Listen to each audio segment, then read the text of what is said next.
என் பொண்ணோட தான் உன்னை விளையாடக்கூடாதுன்னு சொல்லியிருக்கேன்ல, திரும்ப திரும்ப எதுக்கு நீ அவ கூடயே வந்து விளையாடிட்டு இருக்க அப்படின்னு ஆத்திரத்துல கண்முன் தெரியாம பக்கத்து வீட்டு சிறுவனை அடுத்திருக்கிறார். இந்த சிறுவன் அடி வாங்கிட்டு போனவர் திரும்ப சடலமா மீட்கப்பட்டிருக்கார். எப்படி அந்த சிறுவன் உயிரிழந்தார், என்ன நடந்தது, இந்த வழக்குல அந்த சிறுவனை யார் கொலை செய்திருப்பார்கள் அப்படிங்கிற மாதிரியான தகவல்களை தான் இந்த வீடியோல பார்க்க போறோம்.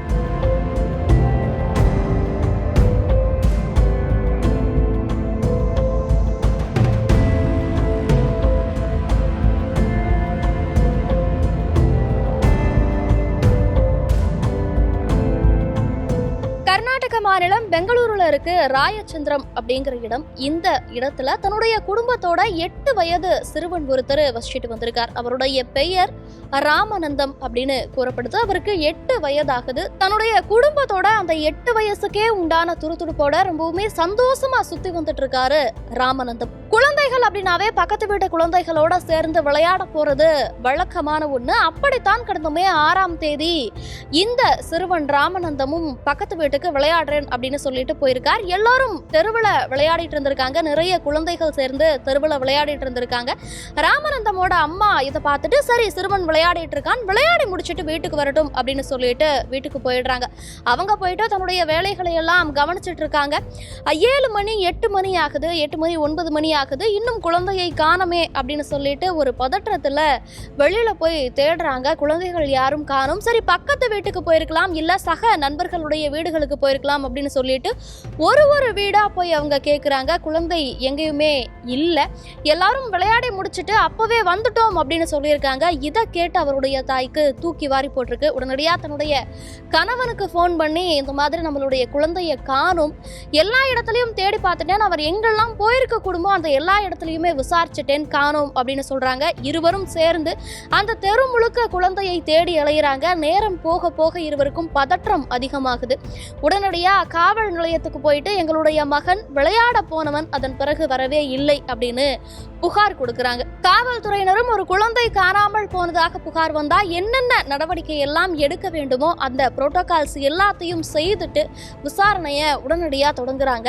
முதற்கட்டமா எல்லா காவல் நிலையங்களுக்கும் தகவல் அளிக்கப்படுது, மைக்ல அனௌன்ஸ் பண்ணப்படுது, இந்த மாதிரி ஒரு குழந்தையை காணோம் அப்படின்னு சொல்லிட்டு கடத்திட்டு போயிருக்க எதுவும் வாய்ப்பு இருக்கா அப்படின்னு சொல்லிட்டு அந்த ரோட்வேவும் சர்ச் பண்ணப்படுது. அது மட்டும் இல்லாம இந்த குழந்தை எங்கெல்லாம் போயிருக்க வாய்ப்பு இருக்குமோ அங்கெல்லாம் போய் காவல்துறையினர் தேட ஆரம்பிக்கிறாங்க. 7ஆம் தேதி 8ஆம் தேதின்னு அவங்க தேடிட்டே தான் இருக்காங்க. ஆனாலும் குழந்தை கிடைத்த பாடில்லை. இந்த நிலையில தான் நேற்றைய தினம் காவல் நிலையத்திற்கு ஒரு தகவல் ஒண்ணு வருது. என்ன அப்படின்னா, அதே ஊர்ல அதாவது ராயச்சந்திரத்துல இருக்கக்கூடிய ஏரிக்கு பக்கத்துல சாக்கு மூட்டையில ஒரு சிறுவனுடைய உடல் கிடக்குது அப்படின்னு சொல்லிட்டு காவல்துறையினருக்கு ஒரு தகவல் வருது.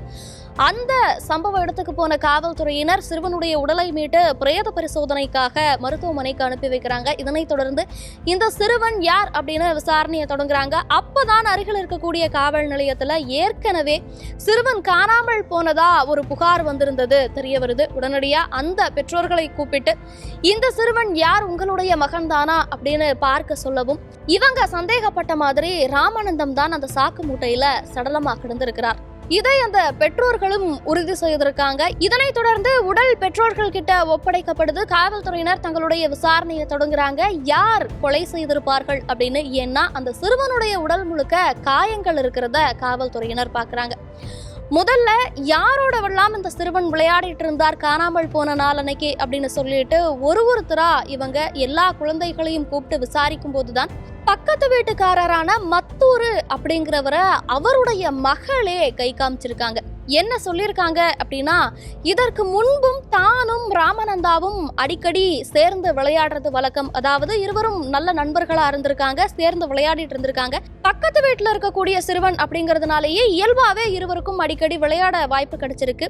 வீட்டுல இருக்கக்கூடிய நேரமோ இல்ல சும்மா இருக்கக்கூடிய நேரமோ இருவரும் சேர்ந்து விளையாடிட்டு இருந்திருக்காங்க. அப்போ இருவருக்கும் சின்னதா அந்த குழந்தைகள் போடக்கூடிய சண்டை வந்திருக்கு. அதுல ஒரு நாள் ராமானந்தா இந்த பெண் குழந்தையை பிடித்து அடித்திருக்கிறார். இந்த குழந்தையும் அழுதுட்டே போய் மத்தூர் கிட்ட சொல்லியிருக்காங்க, இவன் என்ன அடிச்சிட்டான் அப்படின்னு சொல்லிட்டு. உடனடியா மத்தூர் ராமானந்தாவை கூப்பிட்டு மிரட்டி இருக்கார். இதுக்கு மேல நீ என் வீட்டுக்கு வரக்கூடாது, என்னுடைய பெண் குழந்தையோட நீ விளையாடக்கூடாது அப்படின்னு சொல்லி ரொம்பவுமே பயங்கரமா மிரட்டி இருக்கார். அந்த ராமானந்தா அப்படிங்கிற சிறுவனும் அழுதுட்டே வீட்டுக்கு போயிருக்கார். இதன் பிறகு இருவரும் சேர்ந்து விளையாடாம இருந்திருக்காங்க. ஆனாலும் நாட்கள் போக போக இருவரும் மறுபடியும் சேர்ந்து விளையாட தொடங்கி இருக்காங்க. அப்போதான் கடந்த 6ஆம் தேதி மது போதையில மத்தூர் வீட்டுக்கு வந்திருக்கார். வீட்டுக்கு வரும்போது இருவரும் வெளியில விளையாடிட்டு இருந்திருக்காங்க. அதாவது மத்தூருடைய பெண்ணும் ராமானந்தாவும் விளையாடிட்டு இருந்திருக்காங்க. இதை பார்த்த மத்தூருக்கு பயங்கரமா கோபம் வந்திருக்கு. தரன்னு ராமானந்தாவை இழுத்துட்டு வீட்டுக்குள்ள போயிருக்கார். போயிட்டு நான் தான் உன்னை என்னோட பொண்ணோட சேர்ந்து விளையாடக்கூடாதுன்னு சொல்லியிருக்கேன்ல, எவ்வளவு சொன்னாலும் ஏன் நீ கேட்க மாட்டேங்கிற, எதற்காக இங்க வந்து என் பெண் கூட விளையாடிக்கிட்டு இருக்க அப்படின்னு சொல்லிட்டு பயங்கரமா கண்மூடித்தனமா அடிக்க தொடங்கி இருக்கார். அவருடைய அந்த அடி தாங்காம சுருண்டு விழுந்த ராமானந்தா அங்கேயே இறந்தும் போயிருக்கார். தன்னுடைய மகளோட விளையாடுனா அப்படிங்கிற ஒரே காரணத்துக்காக அந்த குழந்தையை அடித்து கொலை செய்துட்டு இதை மறைக்கணும் அப்படிங்கிறதுக்காக தன்னுடைய மகளை கூப்பிட்டு இங்க நடந்த எந்த விஷயத்தையும் நீ வெளியில சொல்லக்கூடாது, ஒருவேளை சொன்ன அப்படின்னா ராமானந்தாவுக்கு என்ன நிலைமை ஏற்பட்டதோ அதே தான் உனக்கும் ஏற்படும், நான் அதுக்காகலாம் கவலைப்பட மாட்டேன் அப்படின்னு அந்த குழந்தைய மிரட்டிட்டு ராமானந்தாவை ஒரு சாக்கு மூட்டையில போட்டு கட்டி வச்சிடுறார். இதன் பிறகு இரவு 12 மணி அளவுல வீட்டுல எல்லாத்துக்கிட்டையும் சொல்லிட்டு நான் ஊருக்கு போயிட்டு வரேன் அப்படின்னு சொல்லி நல்லரவுல அந்த சாக்கு மூட்டையை எடுத்துட்டு வெளியில போயிருக்கார். திரும்ப அடுத்த நாள் காலையில அவர் வீட்டுக்கு வரும்போது சாக்கு மூட்டை இல்லை. இந்த விஷயத்தை எல்லாம் அந்த குழந்தை காவல்துறையினர்கிட்ட சொல்லியிருக்கு. என்னுடைய அப்பா தான் ராமானந்தாவை கொலை செய்தார், ஒருவேளை நான் இதெல்லாம் வெளியில சொன்னேன் அப்படின்னா எனக்கும் அதே நிலைமை தான் வரும் அப்படின்னு மிரட்டினாரு அப்படின்னு அழுதுட்டே சொல்லியிருக்காங்க. இதனைத் தொடர்ந்து மத்தூருவ விசாரணை வளையத்துக்குள்ள கொண்டு வந்த காவல்துறையினர் அவர்கிட்ட விசாரணை நடத்தியிருக்காங்க. அதுல தான் அடித்து கொலை செய்ததாகவும் இதை மறைக்கிறதுக்காக தான் சாக்கு மூட்டையில கட்டி ஏரிக்கரையில வீசினதாகவும் ஒப்புக்கொண்டிருக்கார். இதனைத் தொடர்ந்து அவரை கைது செய்து சிறையிலையும் அடைச்சிருக்காங்க. இந்த வழக்கு குறித்து நீங்க என்ன நினைக்கிறீங்க? இது பத்தின உங்களுடைய பார்வை என்ன அப்படிங்கிற உங்களுடைய கருத்துக்களை கமெண்ட்ல சொல்லுங்க.